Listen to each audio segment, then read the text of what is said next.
Mari kita mulai dengan satu penegasan penting, sebuah fondasi yang harus kita sepakati bersama. ADHD, atau Attention Deficit Hyperactivity Disorder, adalah sebuah kondisi medis yang nyata. Ini bukan sekadar label untuk anak yang dianggap nakal atau malas. Ini bukan pula akibat dari pola asuh yang salah, kurangnya disiplin, atau kelemahan karakter. Memahami ini adalah langkah pertama yang krusial untuk membuka mata dan hati kita.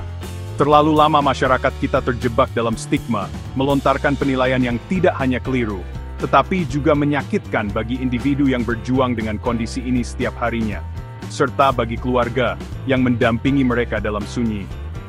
Stigma yang melekat seringkali menjadi penghalang terbesar. Ketika seorang anak kesulitan fokus di kelas, kita mungkin terlalu cepat menuduhnya tidak mau belajar.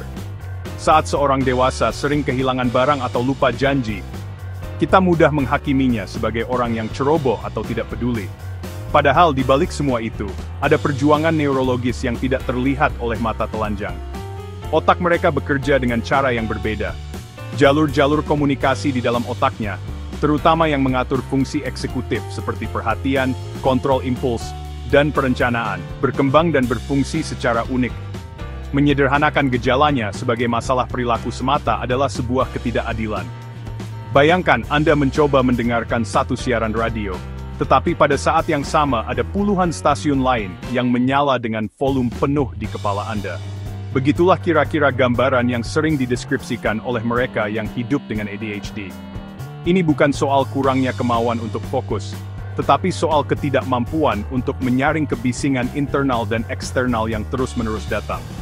Menyalahkan mereka karena tidak bisa berusaha lebih keras sama seperti menyalahkan seseorang yang rabun jauh, karena tidak bisa membaca tulisan dari kejauhan tanpa kacamata.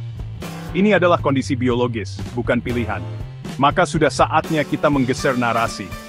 Dari penghakiman menjadi pemahaman, dari stigma menjadi empati.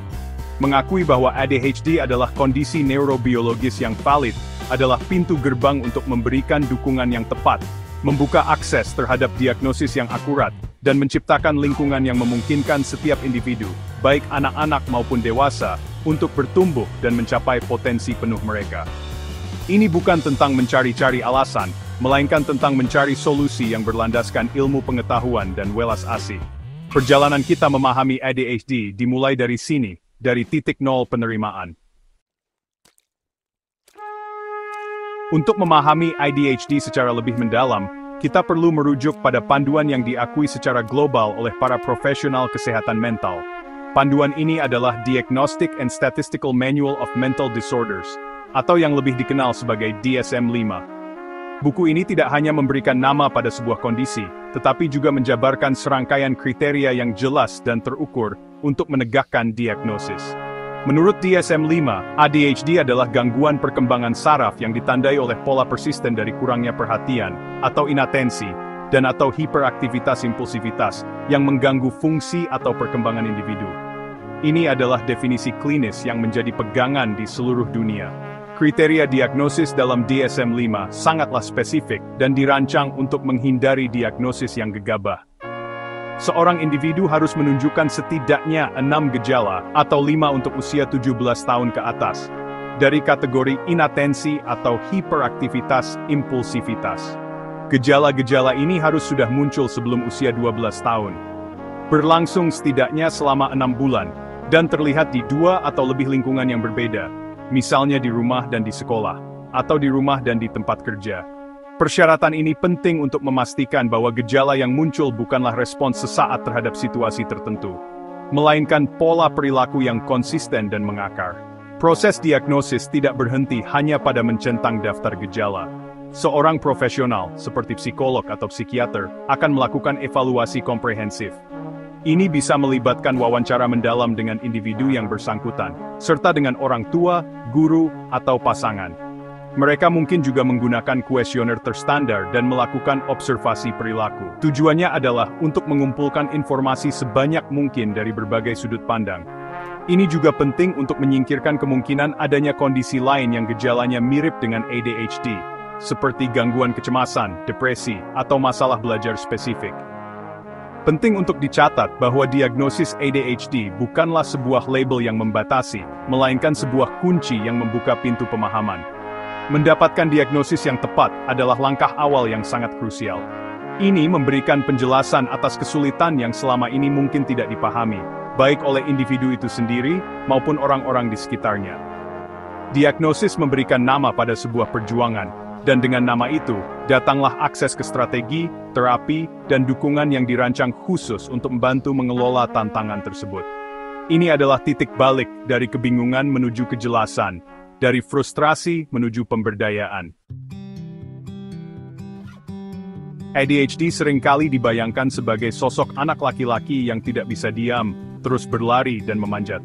Gambaran ini tidak sepenuhnya salah, tetapi sangat tidak lengkap. DSM-5 mengidentifikasi 3 presentasi atau tipe utama dari ADHD, yang menunjukkan betapa beragamnya kondisi ini bisa muncul pada setiap individu. Memahami ketiga tipe ini, membantu kita melihat ADHD dengan lebih jernih, dan mengenali gejalanya, pada orang-orang yang mungkin selama ini luput dari perhatian kita, terutama anak perempuan, dan orang dewasa. Setiap tipe memiliki ciri khasnya sendiri, yang memengaruhi cara seseorang berinteraksi dengan dunia di sekitarnya. Tipe pertama adalah predominantly inattentive presentation, atau dominan inatensi. Individu dengan tipe ini seringkali digambarkan sebagai pemimpi atau pelamun. Mereka kesulitan untuk mempertahankan fokus pada tugas, mudah teralihkan oleh rangsangan di sekitarnya, dan seringkali tampak tidak mendengarkan saat diajak bicara.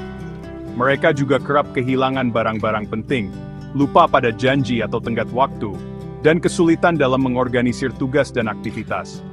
Karena mereka tidak menunjukkan hiperaktivitas yang kentara, tipe ini seringkali tidak terdiagnosis, terutama pada anak perempuan, dan sering disalahartikan sebagai kemalasan atau kurangnya kecerdasan. Tipe kedua adalah predominantly hyperactive impulsive presentation, atau dominan hyperactive impulsive. Inilah wajah ADHD yang paling klasik dan mudah dikenali. Individu dengan tipe ini merasa gelisah secara fisik, seolah-olah didorong oleh mesin. Mereka mungkin sering mengetuk-ngetukkan jari atau kaki, sulit untuk tetap duduk diam, dan banyak bicara. Sisi impulsifnya membuat mereka sering memotong pembicaraan orang lain, menjawab pertanyaan sebelum selesai diajukan, dan kesulitan menunggu giliran. Perilaku ini bukan didasari niat buruk, melainkan kesulitan otak dalam menekan dorongan sesaat. Terakhir, ada combined presentation, atau tipe kombinasi, yang merupakan tipe paling umum. Sesuai namanya, individu dengan tipe ini menunjukkan gejala yang signifikan dari kedua kategori, baik inatensi maupun hiperaktivitas impulsivitas. Mereka mengalami tantangan ganda, kesulitan untuk fokus dan mengatur diri, sekaligus berjuang melawan kegelisahan fisik dan dorongan untuk bertindak tanpa berpikir. Kehidupan sehari-hari bagi mereka bisa terasa seperti mencoba menyetir mobil dengan rem dan gas yang tidak berfungsi dengan baik secara bersamaan, menciptakan sebuah perjalanan yang penuh tantangan dan kelelahan. Sama seperti banyak kondisi medis lainnya, ADHD tidaklah hitam putih. Ia hadir dalam sebuah spektrum keparahan yang bisa berbeda jauh dari satu individu ke individu lainnya. DSM-5 mengklasifikasikan tingkat keparahan ini menjadi 3 level, ringan, sedang, dan berat. Pembagian ini tidak hanya didasarkan pada jumlah gejala yang ada, tetapi yang lebih penting, pada sejauh mana gejala-gejala tersebut mengganggu fungsi individu dalam kehidupan sehari-hari. Memahami tingkat keparahan ini sangat penting untuk merancang rencana penanganan yang paling sesuai dan efektif bagi setiap orang. Pada tingkat ringan, atau mild, seseorang memenuhi jumlah minimum gejala yang diperlukan untuk diagnosis, dan gejala-gejala tersebut hanya menyebabkan gangguan kecil dalam fungsi sosial, akademik, atau pekerjaan. Misalnya, seorang siswa mungkin perlu diingatkan beberapa kali untuk tetap mengerjakan tugasnya, atau seorang pekerja mungkin sesekali lupa pada rapat yang tidak terlalu penting. Meskipun ada tantangan, dengan sedikit upaya ekstra atau akomodasi sederhana, mereka umumnya masih bisa berfungsi dengan cukup baik di sebagian besar situasi, dan seringkali tidak terlalu kentara bagi orang lain. Tingkat sedang atau moderate menunjukkan adanya gejala dan gangguan fungsional yang berada di antara ringan dan berat. Di sini, tantangan menjadi lebih jelas dan konsisten. Seorang remaja mungkin tidak hanya kesulitan fokus, tetapi juga mulai menunjukkan penurunan nilai yang signifikan di beberapa mata pelajaran. Seorang dewasa mungkin sering terlambat bekerja, kesulitan memenuhi tenggat waktu proyek dan mulai mengalami ketegangan dalam hubungan pribadinya karena dianggap tidak bisa diandalkan. Gangguan ini lebih dari sekadar gangguan kecil. Ia secara nyata memengaruhi kualitas hidup dan membutuhkan intervensi yang lebih terstruktur. Pada tingkat berat atau severe, individu menunjukkan gejala yang jauh melebihi jumlah yang dibutuhkan untuk diagnosis. Dan gejala-gejala ini menyebabkan gangguan yang signifikan dan meresap di berbagai area kehidupan. Fungsi sosial, akademik, dan pekerjaan sangat terpengaruh. Seorang anak mungkin sampai dikeluarkan dari sekolah karena perilakunya. Seorang dewasa bisa kehilangan pekerjaan berulang kali, atau mengalami masalah hukum akibat tindakan impulsif. Hubungan sosial mereka mungkin sangat tegang atau bahkan hancur. Pada level ini, kehidupan sehari-hari adalah sebuah perjuangan konstan, dan intervensi yang intensif dan komprehensif menjadi sebuah keharusan. ADHD bukanlah fenomena yang terbatas pada satu negara atau budaya. Ini adalah kondisi global yang memengaruhi jutaan orang di seluruh dunia. Data prevalensi menunjukkan gambaran yang konsisten secara luas, meskipun ada sedikit variasi. Studi epidemiologis global memperkirakan bahwa sekitar 5 hingga 7% anak-anak usia sekolah, dan sekitar 2,5 hingga 4% orang dewasa hidup dengan ADHD. Angka-angka ini menegaskan bahwa di setiap ruang kelas, di setiap kantor, dan di setiap komunitas, kemungkinan besar ada individu yang berjuang dengan tantangan ADHD, baik yang sudah terdiagnosis maupun yang belum. Salah satu aspek yang paling menarik dan sering disalahpahami adalah perbedaan diagnosis antara laki-laki dan perempuan. Secara historis, ADHD jauh lebih sering didiagnosis pada anak laki-laki, dengan rasio bisa mencapai 3:1 atau bahkan lebih tinggi. Namun, ini tidak berarti perempuan lebih kebal terhadap ADHD. Kesenjangan ini lebih mencerminkan bias dalam kriteria diagnosis dan cara gejala muncul. Laki-laki cenderung menunjukkan gejala hiperaktif impulsif yang lebih kentara dan mengganggu, sehingga lebih mudah dikenali oleh guru dan orang tua. Mereka adalah anak-anak yang berlarian di kelas dan tidak bisa duduk diam. Sebaliknya, perempuan dengan ADHD lebih sering menunjukkan tipe inatensi. Gejala mereka lebih internal, melamun, kesulitan mengorganisir, dan tampak pendiam atau cemas. Karena mereka tidak membuat masalah di kelas, perjuangan mereka seringkali tidak terlihat dan tidak terdiagnosis. Akibatnya, banyak perempuan baru mendapatkan diagnosis saat dewasa, setelah bertahun-tahun berjuang dengan perasaan cemas, depresi, dan merasa ada yang salah dengan diri mereka. Kesadaran akan presentasi ADHD yang berbeda pada perempuan ini sangat penting untuk memastikan mereka juga mendapatkan bantuan yang mereka butuhkan. Faktor budaya dan lingkungan juga memainkan peran, bukan dalam menyebabkan ADHD, tetapi dalam memengaruhi bagaimana gejala itu diekspresikan dan ditanggapi. Di beberapa budaya yang menuntut kepatuhan dan ketenangan, gejala hiperaktivitas mungkin dianggap lebih mengganggu dan lebih cepat diidentifikasi. Sementara di lingkungan lain, perilaku yang sama mungkin lebih bisa ditoleransi. Selain itu, akses terhadap layanan kesehatan mental, tingkat kesadaran publik, dan stigma yang ada di masyarakat juga sangat memengaruhi angka diagnosis. Ini menunjukkan bahwa meskipun ADHD berakar pada biologi, dunia di sekitar kita sangat membentuk pengalaman hidup dengan kondisi tersebut. ADHD bukanlah sekadar daftar gejala dalam buku manual. Ia adalah sebuah realitas yang dijalani setiap hari dan meresap ke dalam setiap aspek kehidupan. Dampaknya bisa sangat terasa di 3 arena utama: pendidikan, pekerjaan, dan hubungan sosial. Di sekolah, yang menuntut perhatian berkelanjutan dan organisasi, anak dengan ADHD seringkali menghadapi tantangan besar. Mereka mungkin kesulitan mengikuti instruksi, menyelesaikan tugas tepat waktu, dan belajar untuk ujian.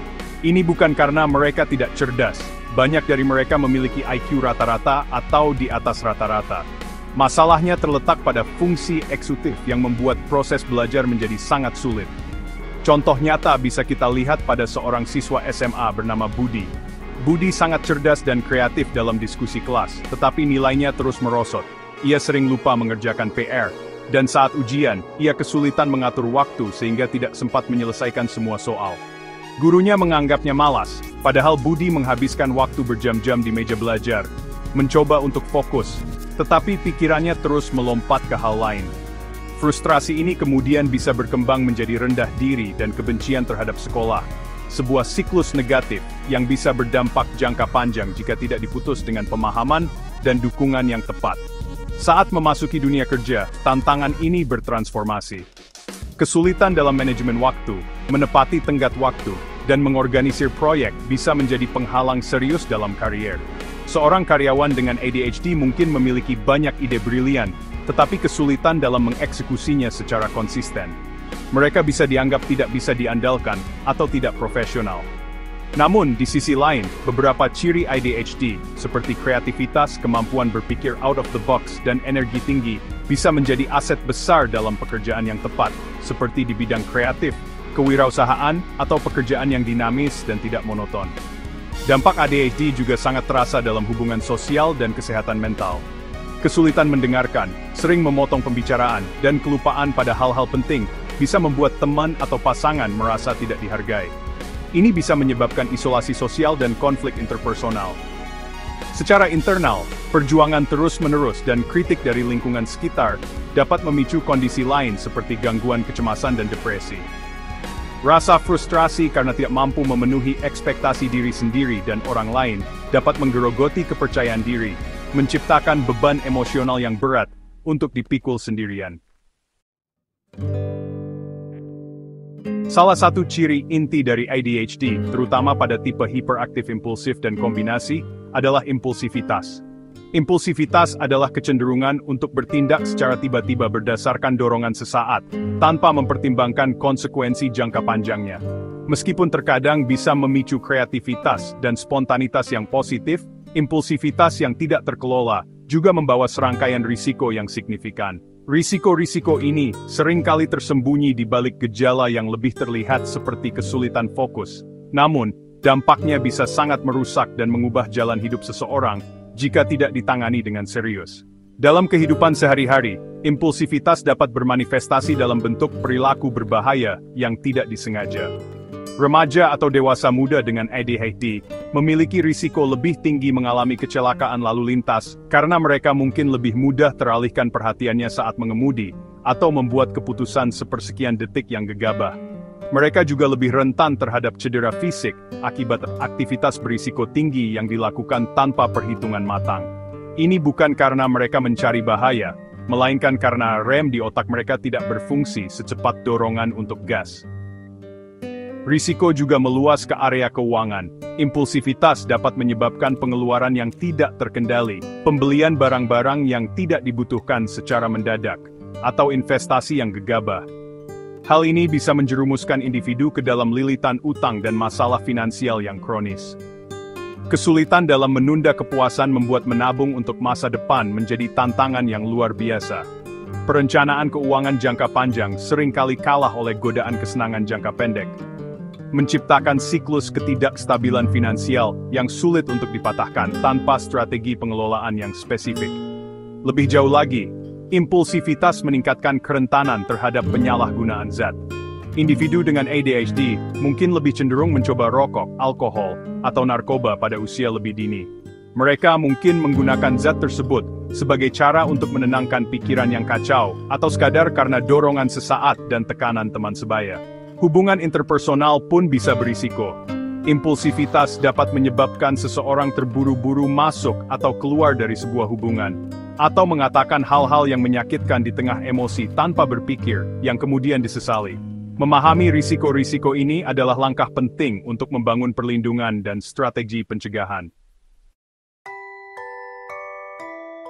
Menghadapi ADHD bisa terasa seperti mengarungi lautan badai sendirian. Namun, perjalanan ini tidak harus dilalui dalam kesunyian dan isolasi. 3 pilar utama dapat menjadi jangkar yang kokoh dan kompas yang mengarahkan diagnosis dini, edukasi yang berkelanjutan, dan dukungan yang tak tergoyahkan dari keluarga serta lingkungan sekitar. Kombinasi ketiganya dapat secara dramatis mengubah lintasan hidup seseorang dengan ADHD, dari perjuangan yang melelahkan menjadi sebuah perjalanan pertumbuhan yang penuh harapan dan pencapaian. Kekuatan dukungan adalah elemen transformatif yang paling fundamental. Diagnosis dini adalah langkah pertama yang paling krusial. Semakin cepat ADHD diidentifikasi, semakin cepat pula intervensi yang tepat dapat diberikan. Mendapatkan diagnosis pada masa kanak-kanak dapat mencegah bertahun-tahun frustrasi, kegagalan akademis, dan kerusakan pada citra diri. Ini memungkinkan anak untuk memahami mengapa mereka berbeda, dan memberi mereka alat untuk berhasil. Bagi orang dewasa yang tidak terdiagnosis di masa kecil, mendapatkan diagnosis bisa menjadi momen pencerahan yang luar biasa. Ini memberikan penjelasan untuk perjuangan seumur hidup dan membuka jalan untuk akhirnya belajar mengelola otak mereka dengan cara yang lebih efektif. Setelah diagnosis ditegakkan, edukasi menjadi kunci berikutnya. Edukasi ini tidak hanya untuk individu dengan ADHD, tetapi juga untuk semua orang di sekitar mereka. Orang tua, guru, pasangan, dan teman. Memahami apa itu ADHD, bagaimana cara kerjanya, dan apa saja strategi yang efektif untuk mengelolanya, dapat menghilangkan stigma dan menggantinya dengan empati dan kerjasama. Orang tua dapat belajar teknik pengasuhan yang lebih efektif, guru dapat menerapkan akomodasi di kelas, dan pasangan dapat memahami bahwa kelupaan atau kurangnya perhatian bukanlah tanda tidak cinta, melainkan gejala dari sebuah kondisi medis. Peran keluarga dan lingkungan sekitar tidak bisa dilebih-lebihkan. Keluarga adalah garis pertahanan pertama dan sumber dukungan emosional yang paling penting. Menciptakan lingkungan rumah yang terstruktur, sabar, dan penuh penerimaan adalah fondasi bagi anak dengan ADHD untuk merasa aman dan dihargai. Dukungan ini harus berlanjut ke sekolah dan tempat kerja, di mana pemahaman dan akomodasi yang wajar dapat membuat perbedaan besar antara kegagalan dan kesuksesan. Ketika seseorang dengan ADHD tahu bahwa mereka tidak sendirian dan ada orang-orang yang percaya pada mereka, mereka diberdayakan untuk menghadapi tantangan apapun. Mari kita tutup catatan ini dengan sebuah pesan yang kuat dan penuh harapan. Diagnosis ADHD bukanlah sebuah vonis atau akhir dari segalanya. Sebaliknya, ia adalah sebuah awal. Awal dari pemahaman diri yang lebih dalam. Awal dari sebuah perjalanan menuju pengelolaan diri yang lebih baik, dan awal dari kesempatan untuk membuka potensi yang selama ini mungkin tersembunyi di balik kekacauan. Dengan penanganan yang tepat, dukungan yang kuat, dan perubahan cara pandang, individu dengan ADHD tidak hanya bisa bertahan, tetapi juga bisa berkembang pesat dan meraih kesuksesan yang luar biasa. Kunci utamanya adalah penanganan holistik yang melihat individu secara utuh. Ini seringkali melibatkan kombinasi dari beberapa pendekatan. Terapi perilaku, seperti cognitive behavioral therapy, dapat membantu individu mengembangkan strategi praktis untuk mengatasi masalah organisasi, manajemen waktu, dan kontrol impuls. Pelatihan keterampilan sosial dapat membantu mereka menavigasi hubungan interpersonal dengan lebih baik. Bagi sebagian orang, medikasi yang diresepkan dan diawasi oleh dokter dapat menjadi alat yang sangat efektif untuk membantu menyeimbangkan kimia otak, sehingga memungkinkan otak untuk lebih fokus dan tenang. Penting juga untuk mengubah fokus dari kekurangan menjadi kekuatan. Banyak ciri yang terkait dengan ADHD, jika disalurkan dengan benar, dapat menjadi aset yang luar biasa. Energi yang meluap-luap bisa menjadi daya tahan dalam olahraga atau proyek yang menuntut. Kemampuan berpikir divergen atau melompat-lompat dari satu ide ke ide lain bisa memicu kreativitas dan inovasi yang tidak dimiliki orang lain. Impulsivitas, jika diarahkan, bisa menjadi keberanian untuk mengambil risiko yang diperhitungkan dalam bisnis. Sejarah penuh dengan tokoh-tokoh sukses, seniman, ilmuwan, pengusaha, yang diyakini memiliki ciri-ciri ADHD. Maka, pesan terakhir saya adalah ajakan untuk optimis. Bagi Anda yang hidup dengan ADHD, ketahuilah bahwa Anda tidak rusak. Otak Anda hanya terhubung secara berbeda, dan di dalam perbedaan itu terdapat kekuatan unik. Bagi Anda yang mendampingi seseorang dengan ADHD, berikanlah kesabaran, pemahaman dan dukungan tanpa syarat. Dengan penanganan yang tepat, lingkungan yang mendukung, dan penerimaan diri, pintu menuju masa depan yang cerah dan memuaskan terbuka lebar. ADHD bukanlah penghalang, melainkan bagian dari sebuah identitas kompleks yang, jika dipahami dan dirangkul, bisa membawa seseorang ke tempat-tempat yang menakjubkan.